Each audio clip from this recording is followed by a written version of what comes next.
A podcast? Did your radio show get canceled?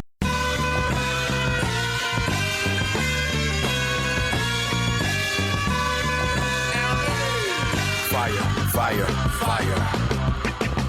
Low down and filthy, but the discipline is on point. Schooled myself, made my own dojo. A cold flow with the whole dose of soul. Maintain composure, even in theory. An anomaly, properties undiscernible to mere peasants. This week, on the $1 Million Plan, we talked to a man, a gentleman, who has an income change. He's done pretty well setting money aside for retirement. But at some point in time, his wife and he looked at their lives and it's like, let's change careers a little bit. I'm not enjoying the work I once enjoyed. I want to have a little more work-life balance. Our lives can't all be about money, right? And so he's had this thought. He's made some changes, and now we want to see what it looks like financially. He joins me now. We're going with Harry, right? Is that the fake name today? Harry, are you with me? I'm with you, Pete. What's the origin of Harry? Why did you choose Harry? Well, I thought that if I was going to use a fake name for anonymity's sake, I wanted to also be an honorary ginger like you today. There you go. You know, Prince Harry's the most famous ginger other than Pete the Planner that I'm aware of. Sure. So well, that's why we're going with Harry. Could have been Reba McEntire.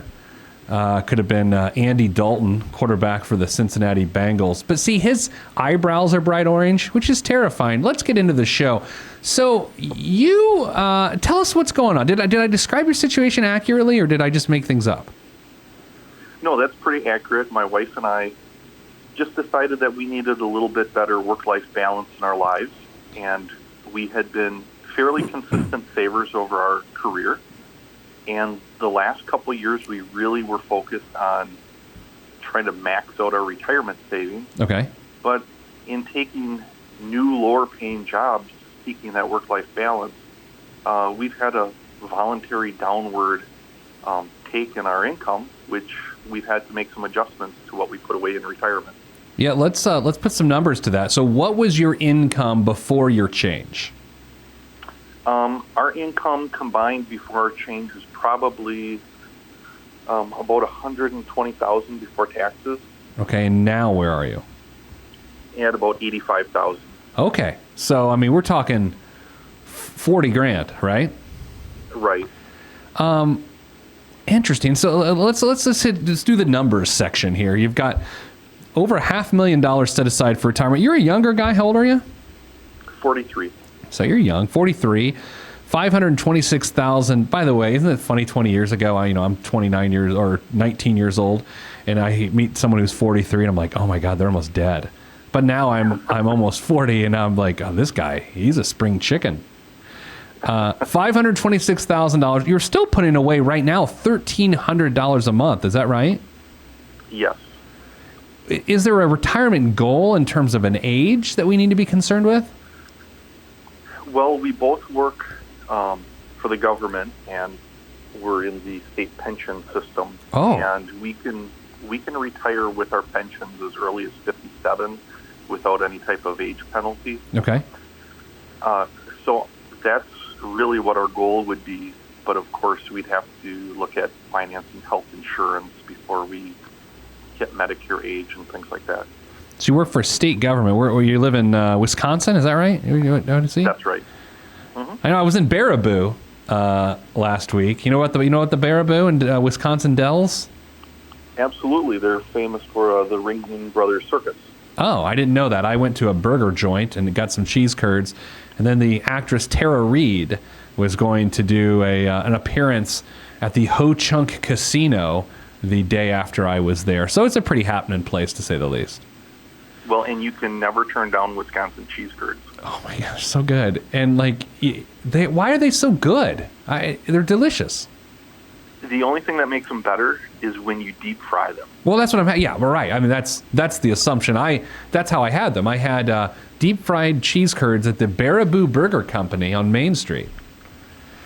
Boy, I don't know. This has just gotten weird. All right, so what has changed? Your net out $4,000 or gross $4,000 a month difference in income. What has gone away? Like what is not happening now that money is gone? Well, last year we basically had maxed out our deferred compensation programs. Okay. So we each were putting about $18,000 a year into that, and we had about a $33,000 swing in the past year with my job change. And really, the deferred comp was the easiest place to make that adjustment in. There's another factor here that I just saw. You had a McMansion, and you sold it and bought a smaller condo, and now you have no mortgage. How much did the home decision play into this income change? Like, where was the factor there? It was definitely forefront in our thoughts because we were paying, with taxes and mortgage, we were probably paying about $1,300 plus a month. And now we're just looking at property taxes and small condo fees.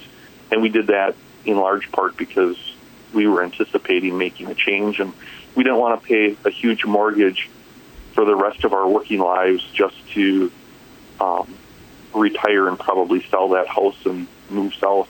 And you got no kids. He's got some cats, right? Yes. So how happy are you right now? Like, let's step away from things that we can measure. Let's go a little more subjective here. What's the happiness level these days? It's definitely increased.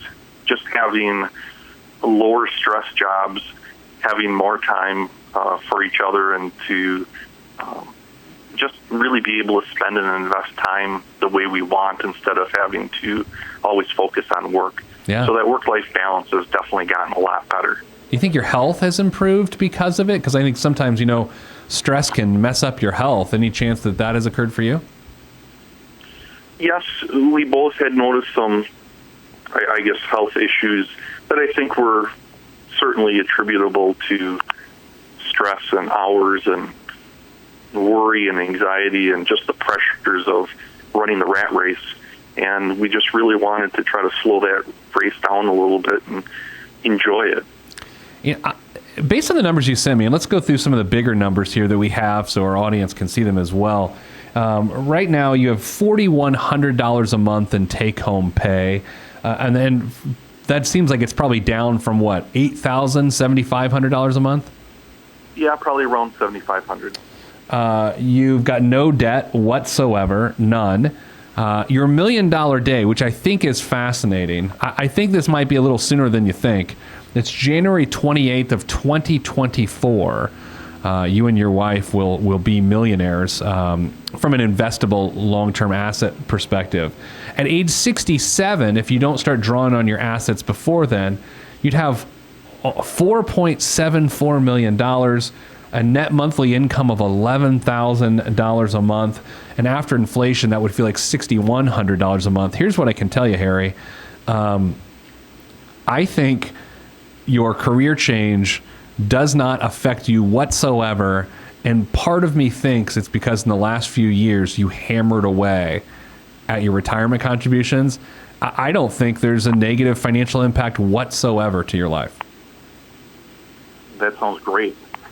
I mean, did I make any of these numbers up, or did all the numbers I just gave you make sense, right? You're putting $1,300 a month away, $916 a month going to the Roth IRAs, $433 a month going to the 457Bs. So that's $1,349 a month, and you've got $500,000 already saved in retirement, and so that equals those $1 million numbers we just talked about. Those are right, correct? Absolutely, and it's just that for the longest time we've been focused on needing to save for retirement, needing to always increase that amount. And then once we feel like we've hit that pinnacle of really putting money away, we choose to make this change, and now we're putting less in. So that's really where some of that anxiety comes from. Is, yeah. Always being told to put more away, and when is enough? I love your situation. When are we safe? Yeah, I think more people should do it like you did it. You get sort of in the middle of your career and you're like, why do we are strapped to this home. You needed those stressful jobs to pay for the home that maybe you didn't even care that much about. Now you're in your condo, you're happy, you're making less, and you're still going to be a multimillionaire when you retire with 2 pensions. Like, this is, unless I can find a flaw in the next several minutes, this is a 10 out of 10. Like, you're doing it exactly how everyone should do it. I love this. What did you do before you switched careers? What were you doing? I was in law enforcement. I was part of command staff for a local law enforcement agent. Do you have a mustache? No. Oh, well, that doesn't. That's probably why you left the force, right? I'm about as baby face as you can get. Oh, really? So you had to swole your shoulders up for people to not think a teenager was yelling at them, right? Exactly. I did I ever tell a story on the show that Nicole, stop me if I have, or maybe Harry, you've heard the story. I was down to the financial world or me being a cop. Have I ever told this on the show? What? Yes, I wanted to be a cop so bad. Oh my gosh. I know. Part of it, I wanted to wear chaps. I think that was an important thing to disclose. Number 2, I just have always been fascinated with law enforcement. So, I don't know, but I guess now that you're out of it, right, Harry, it's like the rear view mirror. You're sort of seeing what your life was then, and it seems a lot less stressful now. Absolutely. And, I had the opportunity to work with a lot of great people, and there's so many good people in the career I'm in now as well. But really, for us, it's been a way to still be community-minded, invested in the public good, but just in a way that we can take care of ourselves a little bit as well. So, I'm curious, the state pensions through Wisconsin, I don't know much about the Wisconsin state retirement system. Is it healthy in comparison to other states? I guess I could sort of Google that right now. How is it? It really should have its own episode on your show. It's truly one of the things Wisconsin should be exporting. Oh. The Wisconsin retirement system is one of the top 5 pension funds, I think, in the world. Oh, yeah, here we go. It's got a really unique shared risk-reward style to it, in that a retiree's benefits can fluctuate based on market conditions after they retire. And there's a few safety nets in there for the retirees, depending on what type of fund you invest in, fixed or variable. But it's 99% fully funded. Do you think what's the healthcare situation for retirees in Wisconsin?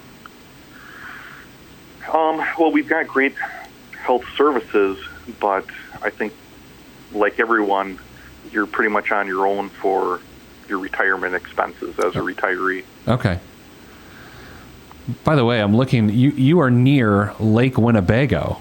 Is that correct?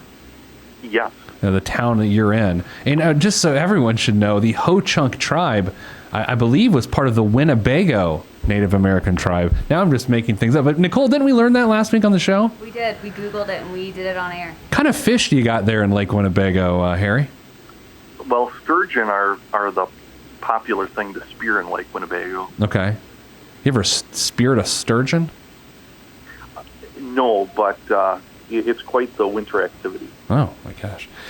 So I got to say, your situation, you got no kids, which financially, good call. You made that job change, which de-stressed you. You can focus maybe just on your life. You don't have to worry about money so much. I would go as far as to say, as you get pay increases over the next 15 or 20 years, I don't even think you have to save the raise, as I like to say. I think you can enjoy your lifestyle, because at retirement, you're going to have $6,000 a month in today's dollars, post-tax, available just from your investments, not to mention your 2 pensions, not to mention Social Security. Dude, you're going to have $12,000-$14,000 a month in today's dollars in retirement, if my math works. Well, and then hopefully with a lifestyle change, and we can we can focus on longevity and good health and the opportunity to enjoy that retirement then. Yeah, I mean, is your wife happier too? Yes. Well, and she's definitely happier not only with her career change, but with mine as well. Less stress for her, less worry. You know, you and I are both gingers today. Your wife, it turns out, I'm reading here, was a high school English teacher, or still is a high school English teacher, right? She stopped teaching. That was part of her focus on less stress. So Mrs. Planner, my wife, was a high school English teacher for over a decade. The number of papers she had to grade were ridiculous. It's got to be the highest stress job I've ever seen. Well, and every time we'd go on a trip, my wife would always take papers and homework with her, and it was just something that was always there. I don't think people appreciate the amount of work that goes into being a teacher, especially when you're focused on being the best teacher you can be. So here's what I'm curious, because there's people listening right now that think, okay, this guy changed his work-life balance. He just took $40,000 less a year as household income. What conversation began this idea, and what conversation solidified that you were going to do this? So help us understand that process. Well, I think the conversation that really initiated it was when we first got married. We were both working different shifts, and my wife likes to say that the first few years of our marriage it was like having a polite roommate that you would occasionally see. and we went through that stage where we really focused on careers, and then the discussion of children came along, and she had some significant health issues that we had to fight through. Sure. And she did okay with that. But then really that experience, along with just a general sense of, what have we done in our lives? What are we doing? Where do we want to go? Just some of that personal reflection. Yeah. And as we looked at some things and looked at the McMansion and looked at, what we were investing our time in, we just asked ourselves if that's really what we wanted to do for the last half of our working career. Sure. And just really decided we wanted to change something when an opportunity came up, and her opportunity came before mine. And then, my opportunity kind of fell out of the sky, and we had been talking about it for a while, tried to put ourselves in a position financially where if an opportunity came up, we could seize it. And we really just wanted to seize the day. Yeah, I love it because it's a super level-headed. And I think sometimes when people talk in generalities about the regions of our country and the regionality of personality and how driven people are, I think it can be insulting. However, I will say this. Your decision is and this is not a pejorative, it's a very Midwest decision. It's a very calm, collected, grounded decision in, why are we killing ourselves for this? We can live a great life and not just chase $40,000 extra that's really hampering our marriage, our life. And so, frankly, I hope that this episode of the show spurs more people doing that, because I'm all for it. And I'll be honest, when I hit my 50s, I'll be doing the same thing. Like, I'm out. Like, I'm 52, 53, peace. I'll help people, but it's so good to not need money. Right, you've put yourself in a position where you didn't need that additional $40,000 a year. That takes a lot of guts, so I love it. Well, it can be fearful making a change like that, and I've seen others make those changes, and I've seen, perhaps more importantly, those who have chosen not to make the change. And when I looked at the people that I've been in contact with, very few people ever regretted making a change like this. Yeah. But you can see the unhappy people that go to work every day and see work as a four-letter name versus something they can be passionate about and really enjoy and have it be a part of their life instead of their life. And that's really what we wanted to do. Well, I think even better, now you've got some free time on your hands because you're not working so much. Maybe you can work on that mustache a little bit. Well, it's taken 43 years, and I don't know that the next 43 are going to help any. Don't give up, Harry. I mean, if you're going to pick a fake name like Harry, There's some little coincidence there, you know what I'm saying?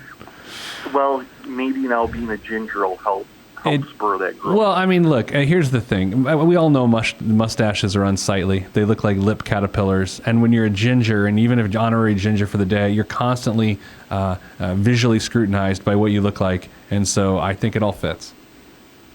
Perfect. Anything else I can help you with before we go on our merry way? Our hairy way? I just really, I just want to thank you and Nicole for your time today. And yeah. I'm a big fan of the podcast, and my wife always reads you in the newspaper, and I follow you online. And nice. What paper do you read us in up there? I'm just curious. I never know what people. USA Today or what? What are we reading? Yes, she sees you in USA Today. Because no one cares about this, but they put me in all sorts of papers. I'm not complaining. I just never know. And then, but they're names of papers I've never heard of. Like, I read you in the Sentinel today. I don't know what the Sentinel is. Well, we get everything online these days, so she's reading you in, the mainstream USA Today. Well, that's good. Well, hey, Harry, congrats. 10 out of 10. You get 10 out of 10 Peters. Now that's a party. Tell your wife good job too, and enjoy your life, man. You've earned it. Thank you, and thank you again for your time. All right, that's it for this week's $1 Million Plan. Here's what you need to do. You need to do what Harry did. I got a good friend who's in the process of it. We're same age. He's just like, what are we doing to her? We have this big house. It is killing us financially. Made a big move to a condo. Quality of life went through the roof, and that's a good thing. Consider it. If you're listening to this show, I was having a conversation this morning with a friend in the media, and she was saying, I need to make more money. I need to make more money. I'm working 2 jobs. How do I make more money? I don't know if that's the solution. I don't know if making more money is the solution. We have consultants all the time that help us with our company and our brand. And, from time to time, they say things like, you need to show people how to get more money. And I'm like, you know what? It's not what I do. I don't want to dangle a carrot of, I'm going to show you how to make tens of thousands of dollars more a year. There's plenty of people that do that. Whether it works or not, I don't know. I'm not into the overpromise game. But I can tell you this, whatever money you do make, I can make it work for you. And better yet, in situations like Harry, if you do what he did, he can make even less work for you and still end up a millionaire. So there's me and my soapbox. If you're watching on PeteThePlanner.tv, you see my new jacket. I'm pretty excited about it. No one cares. All right, that's it for this week's show. I'm going to sit here in my jacket and think about Reba McEntire, the other famous ginger. Peace. If you want to be on this podcast and have Pete fix your money life, then hit us up at PeteThePlanner.com/podcast. You heard me. PeteThePlanner.com/podcast. Log on. This is for information purposes only. It's not the Swiss financial planning device. Consult a financial advisor. Released from Everest, the fresh is fresh, and you can call me E.T. Word to John Tesh. Let me bless this harmonic presentation. It's amazing, so amazing. I'm the reason. Salutations, I bring you love, trying greetings from a faraway land. I am the sole controller. Put the remote down and let me take control. You're now a part of my zone, so enjoy yourself. Love Tron can restore your health. I bring you greetings, salutations. How you doing? And is that how y'all say it? The tinkling of the keys is an homage to the little star. I sojourn over poetic descriptions of sound and travel to my other world. Out of this world, spaceship on my arm took me home, fueled by the ink and the megabytes and the hypertext transfer protocol, stronger than the Skynet and the Terminator. I push faders into warp speed, glide with ease, creating a breeze they call a black hole. Event horizon, no rear view concerns. This I adjourn, in beats I burn, This I adjourn, in beats I burn, Salutations, I bring you love, trying greetings from a faraway land. I am the sole controller. Put the remote down and let me take control. You're now a part of my zone, so enjoy yourself. Love Tron can restore your health. I bring you greetings, salutations. How you doing? And is that how y'all say it?